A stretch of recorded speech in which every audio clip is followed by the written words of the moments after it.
Fala, gurizada! Beleza? Sou o professor Hilton, o seu professor de Física e Engenharia aqui no YouTube. E você está comigo hoje na playlist do Eletromagnetismo Avançado.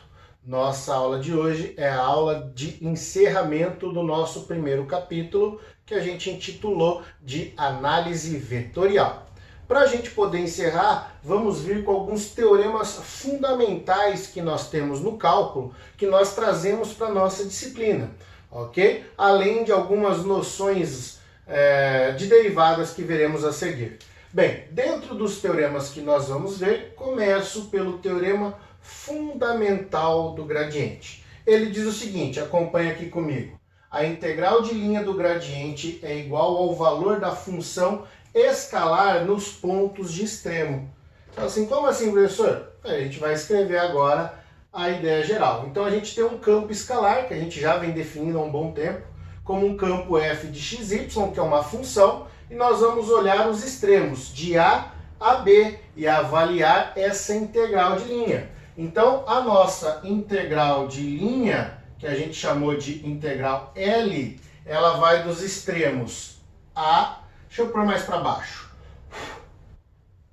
Vamos fazer isso aqui então, fica assim, ó. Deixar aqui um pouquinho maior para a gente chegar legal. O L indo de A a B. Então eu vou aplicar aqui a integral do gradiente. O nosso gradiente é o operador nabla vezes a nossa função, ok? Vezes o nosso caminho dl. Nós vamos tomar um caminho de A até B. E o resultado disso aqui é a própria função aplicada nos limites. Ou seja, é o meu campo escalar de um ponto no outro.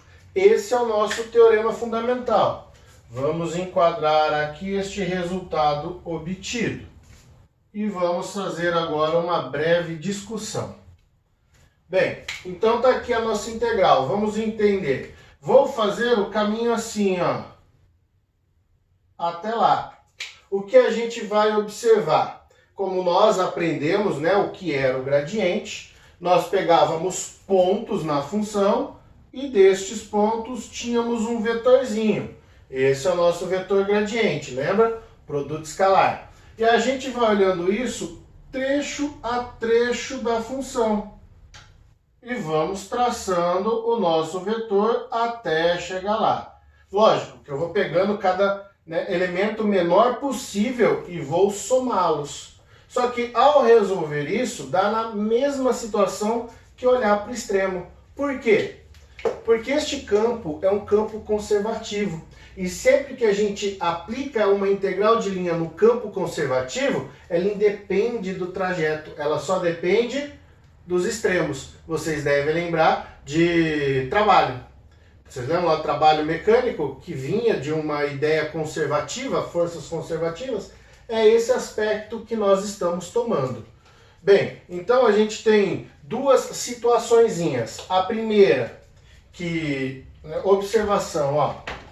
A matemática chama de colorário, aquela coisa bonita, que eu vou chamar de observação. Primeiro, como o nosso campo é escalar, ela independe da trajetória. Então, independe do trajeto. Ou seja, eu posso tomar o trajeto que for, que o resultado da minha integral é a função apenas aplicada nos extremos. Então, posso fazer o caminho que eu quiser, obter o gradiente que eu quiser, que quando eu somar tudo, vai ser aquilo ali. E uma segunda observação, vamos chamar esta observação de 1, e a segunda observação é que se fizermos um caminho fechado, ou seja, se tomarmos uma integral de caminho fechado, né? Vou pôr só aqui, ó, caminho fechado. O que nós vamos obter no caminho fechado? Então, ó, a integral do caminho fechado, estão lembrados disso? Do gradiente da nossa função dl, isso vai dar 0. Por quê? O caminho é fechado, ele sai do ponto A e volta para o ponto A. Então, quando eu aplicar a função no mesmo ponto, isso zera. é aquela ideia de potencial elétrico. A eletrostática a gente usa muito dessa situação, né? O potencial elétrico é o nosso campo eletrostático. E quando a gente está numa mesma superfície equipotencial, nós não temos, né, o gradiente ali, porque todos os pontos estão apontando para a mesma situação, eu estou indo e voltando para o mesmo caminho, na mesma superfície. Mas bem, tá aí, este é o teorema fundamental do gradiente. Temos mais alguns, espero que tenha ficado claro naquela velha história. Não ficou claro, faltou alguma coisa? Deixa nos comentários. Vamos para o próximo teorema. O nosso segundo teorema é o teorema do divergente. Então, vamos, antes da leitura, analisar aqui. Ó. Nós vamos ter linhas de campo. Então, a gente vai ter um campo vetorial F, como a gente já vem descrevendo há um bom tempo. O F maiúsculo como o nosso vetor. Em x, y, z, que é uma estrutura tridimensional. Eu tenho F de x, em x, y, z e F de y, x, y, z, só para eu ganhar espaço aqui. Então eu tenho coordenadas em cada uma das coordenadas espaciais, né? Eu tenho um vetor campo. Bem, o que a gente vai analisar então pelo teorema? Como calcular o fluxo, né? Que é a divergência em um determinado ponto. A gente já viu na última aula. A gente escolhe uma superfície adequada e faz essa superfície tender a zero, já que divergência é uma característica de ponto, como a gente viu. E o nosso teorema, então, ele diz o seguinte, que a integral de superfície fechada do campo vetorial, ou seja, a nossa integral de superfície fechada, a gente pode representar como uma integral dupla sem problema nenhum, do nosso campo vetorial. Então é F, N, ds. Estão lembrados? Então a gente está olhando para determinadas áreas, ok? Estou pegando aqui áreas bem pequenininhas e calculando a integral nesta área fechada. Ele diz então o seguinte, que isso é a mesma coisa que fazer a integral de volume, ou, se eu bem preferir, uma integral tripla, da nossa função divergente. Isso aqui, dv. Deixa eu pôr o V maiúsculo aqui, né? Já que é o volume. Então, é isso que ele quer dizer para nós com essa integral. Que a integral de superfície que a gente olha aqui, para cada superfíciezinha dela, dá no mesmo que calcular o nosso divergente ao longo de todo o volume. O que isso quer dizer, né? Vamos enquadrar aqui só para a gente poder entender melhor o significado da nossa divergência. Depois a gente faz uma analogiazinha. Bem, então aqui ó, vocês estão vendo que eu separei pequenos cubozinhos da nossa esfera. Então eu vou olhar o fluxo de cubo a cubo. Quando eu olho para o fluxo para um cubo, como eu fiz esse fluxo radial, ó, note bem, ele é radial. Ele não apresenta fluxo nas laterais. Mas mesmo que se apresentasse, o que ia acontecer? A lateral de um lado anula a lateral do outro. A gente só tem linhas que entram e saem desta superfície. Compreendido isso? Então, se nós fôssemos pegar todos esses cubinhos e calcular a integral nessa superfície, ao longo de toda ela, nós estaríamos calculando a integral de volume disso aqui, já que as componentes laterais iam se anulando. Então, ao calcular o volume pela integral, as componentes internas se anulam e só sobra a superfície externa. Então, eu tenho essas duas possibilidades, e é isso que o teorema do divergente diz pra gente. Se eu pegar a função do campo vetorial e integrá-la, né, numa superfície fechada, dá no mesmo se eu pegar o divergente desta função e integrar no volume. Este é o nosso teorema da divergência. Uma analogia que a gente pode pensar é fazer o seguinte, eu vou trabalhar com fluido, que eu acho que é mais visível a vocês. Eu tenho um certo tanque e eu quero calcular a vazão, já que isso aqui, o fluxo, é uma forma de calcular a vazão, né? Eu poderia muito bem pegar ali cada torneirazinha que eu tiver e somar, né, o quanto de fluxo eu tenho por elas. Ou eu posso somar né, o volume saindo de forma direta. Ou eu analiso a parte superficial com que ela vai saindo, ou eu analiso o volume total. Bem, de maneira geral, eu quero que vocês entendam isso, porque não é tão difícil de enxergar aqui desta forma, né?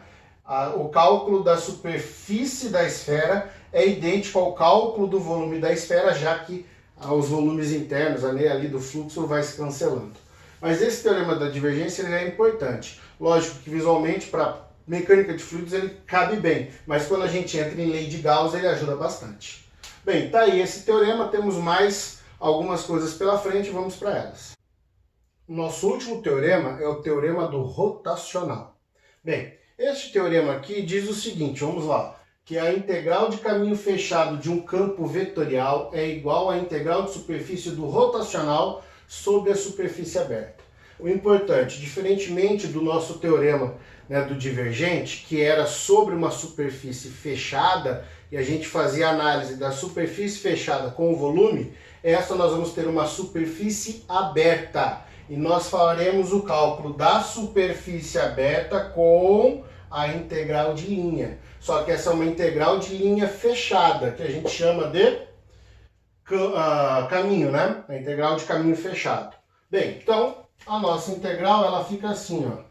A integral de linha é sobre a curva, então sobre a curva ela é fechada, beleza? Ela vai ser então a integral do meu campo vetorial no caminho que eu percorro. Então por aqui está passando um campo. Não fiz a representação, mas nós teremos um campo atravessando o quadro, beleza?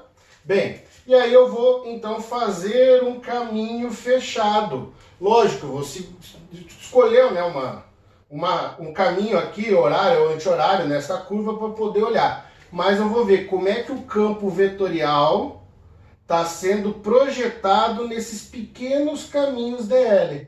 Vocês devem lembrar disso das nossas aulas de integrais. Agora, fazer este cálculo é a mesma coisa que fazer uma integral da superfície. Ou seja, é olhar essa superfície inteira e integrar, ou seja, levar a superfície para um ponto. E no ponto descobrir qual é o rotacional dele. Eu sabendo qual é o rotacional do ponto nesta superfície e somar todas essas, eu vou ter a mesma coisa que o caminho fechado. Este é o teorema do rotacional. Então a gente precisa pegar o hot, que a gente, ao invés de escrever hot f, pega o operador nabla e faz um produto vetorial com o campo vetorial, né? Vezes a normal daquela superfície ds. Então, dá no mesmo. Agora, por que disso, né? Bem, vamos fazer uma análise. Então, vamos escolher um caminho qualquer aqui. Eu vou pegar esses dois, ó.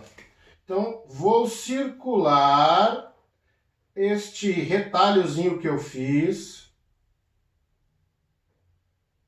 e vou colocar este sentido de giro. Beleza? E vou calcular o rotacional deste ponto. Então, lembra, a ideia do limite, da integral é fazer um limite disso aqui tendendo a zero e achar o rotacional no ponto.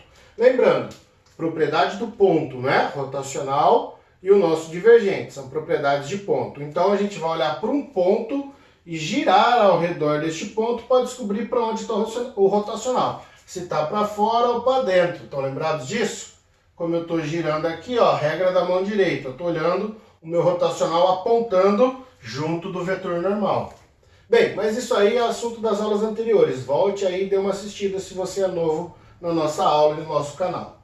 Bem, escolhido isso aqui, calculei. Vou fazer a mesma coisa para o outro lado. Escolho a minha superfície, né, e rotaciono. Lógico que se eu rotacionei uma para um sentido, eu vou manter este sentido para outra. Tá claro isso? E calculo a integral dessa. Ou seja, vou calculando a integral de cada uma. Aqui eu fiz um retalho bem grande. Você pode fazer cada vez menorzinho. Quanto menor for, maior é a precisão. Lembram disso? Que é a ideia básica da integral. Mas olhe para esses dois aqui. Vamos dar um zoom. Vamos olhar ele algo assim, ó.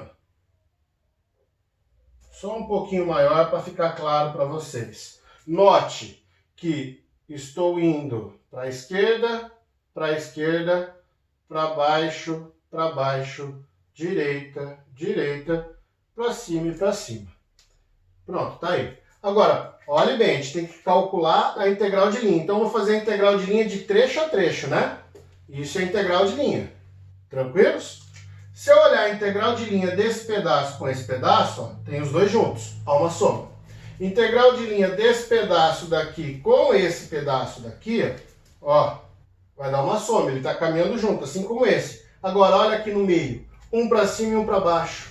Ou seja, a integral de linha de um é positiva e a integral de linha do outro é negativa. Mesmo valor, mesmo comprimento dl. O campo é um campo que passa pelos dois. Então, internamente, eles se anulam. Só que agora para e pensa. Eu olho para o de cima. E aí os de cima vão se anular aqui e os daqui. Só que aí eu olho para esses de baixo. Estão conseguindo entender? Ó? Sempre que eu for colocando para o lado, ó, o que vai acontecer? Os internos se anulam. Se eu jogar um aqui embaixo, ó, os de cima se anulam. Ó, se anulam. Se eu pôr uma outra superfície aqui, vai estar para cá, ó. Se anulam. Ou seja, vai tudo se anulando. O que vai sobrar? Apenas o limite, a borda do que a gente está fazendo. É por isso que se eu calcular o rotacional de todos eles, ó, calculo o rotacional desse, rotacional desse, rotacional desse, todos eles apontam para uma direção, soma esses rotacionais. Pronto, tem o valor. Aí se eu quiser calcular a integral de linha de todo mundo aqui, eu vou anulando, ó, vou anulando. O que vai sobrar? As bordas externas, que é o limite da nossa superfície. Então, a integral de linha deste caminho fechado calcula-se igual à soma de todos os rotacionais daqueles pontos. Esse, então, é o nosso teorema fundamental do rotacional. Bem, vamos apagar aqui para que vocês então saibam e tenham aí um quadro bem organizado. Tranquilos? Espero que esses três teoremas do gradiente, do divergente e do rotacional tenha ficado claro, porque eles serão muito úteis para as nossas aplicações. Quando a gente entrar nas leis de Maxwell, a utilização das notações de integral e das notações de rotacional divergente, né, usando o operador nabla, serão muito trabalhadas. Então é importante que vocês saibam juntar essas ideias por meio desses teoremas. Tá? Bem, nós temos mais uma última aplicaçãozinha, depois eu faço um quadro resumindo tudo. Vamos para essa. O nosso último conteúdo da aula de hoje são as segundas derivadas. Nós vamos ter um conjunto de 5, mas eu quero dar foco em algumas, ok? Outras a gente só faz pequenas menções e outras eu faço um foco um pouco maior, porque a gente vai utilizá-las na sequência. Bem, o nosso primeiro caminho aqui é pensar que nós vamos trabalhar sempre com campos escalares e campos vetoriais. Bem, o nosso campo escalar, como a gente sabe bem, é uma função em termos do x, y e z, e o nosso campo vetorial são, né, vetores que nós teremos dentro ali do espaço, né, em determinados pontos de x, y e z. Bem, isso você já sabe. Gradiente da função de um campo escalar. Vocês também sabem resolver. Agora, e se fizermos o divergente deste gradiente? Bem, aí a história é um pouco diferente. Lembrando que o gradiente de um campo escalar nos fornecia um vetor. Lembrem bem, voltem às aulas aí para resgatar o assunto.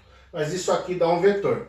Agora, o que é que irá acontecer se fazermos um divergente deste vetor? Vocês lembram bem, a noção do divergente é um produto escalar entre dois vetores, beleza? Bem, isso aqui nada mais é que o seguinte, o operador nabla. Então eu tenho del x e chapéu, com del y, j chapéu, com del z, k chapéu. E vou aplicar esse operador sobre o meu gradiente. O gradiente ficou definido assim. Del f, del x em i, del f, del y em j, del f, del z em k. e isso aqui um produto escalar. São dois vetores, beleza? Bem, note que o f é o nosso escalar. Eu posso tirar ele da operação e fazer a multiplicação entre dois vetores. Então, eu vou fazer o operador nabla escalar, o produto escalar, com outro operador nabla. E o resultado disso multiplicado pela função. Então, o que vai acontecer?